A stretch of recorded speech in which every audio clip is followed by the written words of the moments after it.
So this is a video I have wanted to do for a while. I think this is one of the more important videos I'll do. This is a current topic. The topic is billionaires, the wealthy, and what rich people are supposedly doing to us, harming us economically, taking our money, taking our standards of living, etc. Just this week in the news, we had singer Billie Eilish condemn billionaires, even though she's a multimillionaire herself. She thought the people far wealthier than she are bad, even though she's not somehow bad. So I want to address just that. Are these billionaires bad? Are they harming us? Are they taking our money? Or are they, as well, I will argue that what they're really doing is giving us virtually everything that we have given us virtually everything that we have. And we should be really grateful that we have them, that they have their money, and in fact, that they are using their money to help us. So, to do this, to explain this, I would like to read to you material that I have previously written on this. It's a relatively concise prose. Should take me, I don't know, 5, 7 minutes to read it. I want to read it because I think what I wrote is pretty good. I want to make sure not to miss anything and say everything I want to say. And then in addition, the page that I'm reading from will be in the link below, and you can go to this page, and I have evidence and data for everything that I'm about to say, such that you can fact check me. You can see that all of the claims I'm about to make are in fact true. So if you will now, bear with me. Let me take a few minutes and read this to you. This is my argument for how the wealthy, as I call them, or the rich, are helping us all tremendously. Taking money from the rich not only reduces the amount of money the rich have, sorry, I should explain quickly. This is in the context of um, I'm arguing that taxing the rich harms everybody.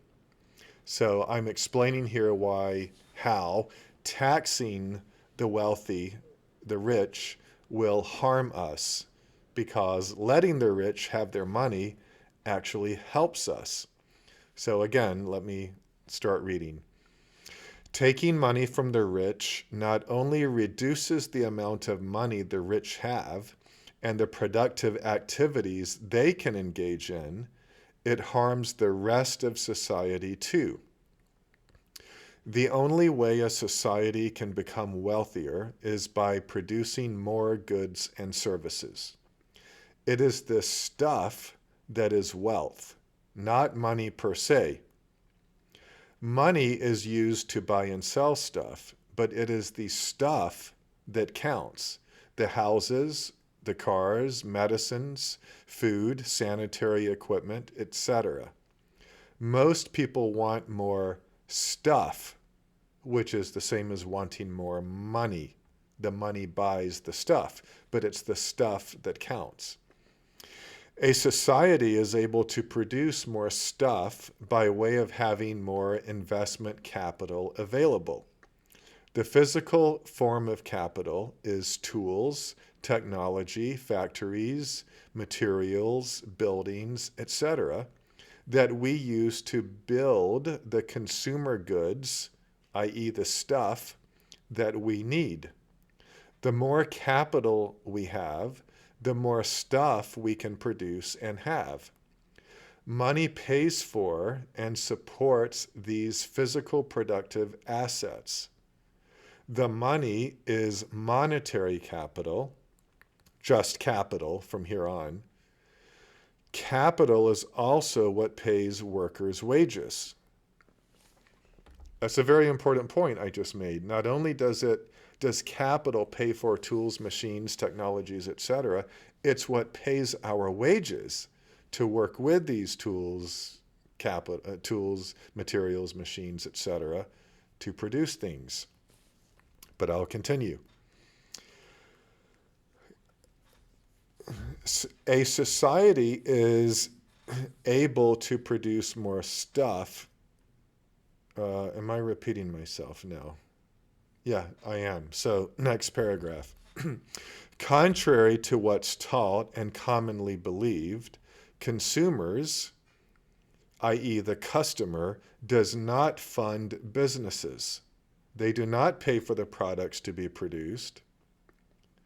Money is expended for goods to be made long before the consumer comes along to buy them. Consumers merely reimburse producers. The companies who make our stuff have their tools, technologies, factories, and buildings financially supported by somebody's capital, either their own or outside providers of capital like stockholders, bondholders, venture capitalists, banks, and the like. Almost all capital that businesses use ultimately comes from individuals, not the government. If no one had excess money, i.e., excess capital available, there would be no major tools, technology, factories, and buildings making stuff, or that are used to make stuff.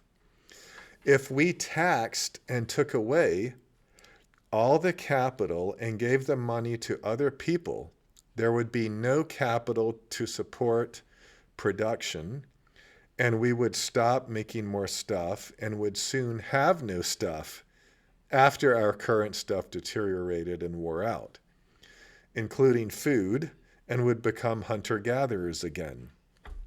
Let me stop here and explain that sentence, that paragraph, very clearly. It's the capital that supports all of us. We use the capital. The rich don't just keep their money. I think I'll be explaining this very soon, but the rich don't keep their money in their home, in their pockets. They keep it where others are using it. We're all using their money to produce with. If they took all of their capital and spent it, if they gave it all to us and we spent it buying goods and stuff for our lives, there would be no capital left. There would be no capital, no monetary funding to support us, to support companies, to support businesses in whatever they're making. There would be no money to hire us with. That money pays for our salary. It pays for our mortgages. We would have nothing. The capital is essential, and it's the rich who not only have created and accumulated that capital, but are saving it and using it for us, i.e., allowing us to use it. Okay, now I will continue. Let's see, where did I leave off? Yeah. Okay, this investment capital comes from savings, i.e., money that is not spent. Most of the money people save is invested. Most of the financial investments people make go to businesses. A majority of the nation's wealth is invested in businesses. So again, the rich people don't just have their money piled up in their homes. It's invested in businesses where you and I are using it to produce with. We're giving ourselves more goods and services and getting paid to do it through this capital, this wealth that businesses have, that capitalists, that the rich have. Okay, so thus all incomes or savings that are taxed or spent that would otherwise serve as investment capital reduces the amount of capital and thus the amount of stuff produced, and thus standards of living. If money is spent on consumer goods, once the consumer good, as it would be if we all got the money of the wealthy, Once the consumer good is used up, it's gone. Had the money instead been spent on supporting a new employee or factory tool, a new and additional good or service would be made with that same money. Productive spending results in more goods, while consumption spending results in fewer goods. Two more paragraphs. The same applies to taxes. Most money that is taxed is spent by the government, mostly by way of giving it to other people to spend. Thus, taxes on capital harm everybody by reducing the amount of goods we have. The more goods we have, the less each good costs. Increasing the supply of goods and thereby reducing prices relative to wages is how we get wealthier, not by being paid higher wages. But the less capital that is taxed, the more that is spent paying wages to workers and thus raising their wages. It is the rich who have the most capital because they have the most money. The rich do not spend most of their money. They save it. Thus, most of the money of the rich is invested in business. At least 75% of the invested wealth of the rich is spent funding businesses. Thus, the rich fund most of our productive capacity in our economy and are the main people enabling economic growth and the main people paying our wages. Okay, so that's the end of the text that I want to read. In case you didn't get that clearly, please rewind and listen to it again. It's hugely important, but I want to summarize it here now. The rich have all this money that they've usually created. Some is inherited, but most inheritance is lost by the third generation. The rich have created fabulous things for us. They've invented and produced, and they've made money doing it. They have saved that money.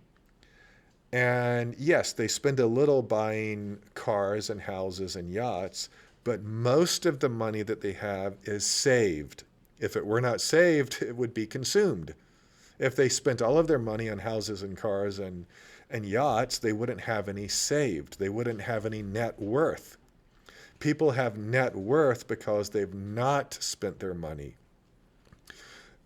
The money that they have not spent is in banks, in the stock market, in different places that is being used by others. The rich are not using most of their money. Other people are, usually companies. And what are companies doing with that money? Well, they're paying wages. They're paying us to work. We're using that money. We're getting paid that money. And then that money is also used for capital, machinery, materials, tools, factories, technology that we workers use to help us produce more. That's what gives us our productivity. So we're able to use all of this capital and get paid for using the capital to pump out a lot of goods and services. That's what gives us, look around you, everything you have, that's where it came from. It came from being produced. It was produced with this capital, the capital of the rich. If we didn't have the rich, we would have no capital, and you would have nothing. You wouldn't have the computer you're listening to me on. You would be making your own clothes. You would be tending your own garden, growing your own food. You would have no medicines. You would have no sanitary equipment. You would have no planes to take a vacation with or hotels to stay in. You would be a hunter-gatherer living off the land, or at least in a feudal society, feudalism type society. It's the capital of the rich that has given you everything. We pretend that they just hoard their money and steal from us. It's the opposite.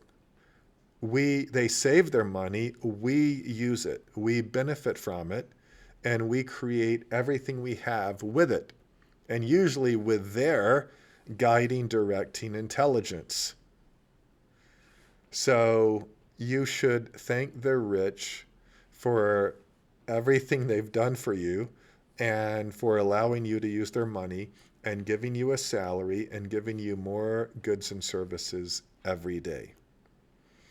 That's the lesson for today. Thank you.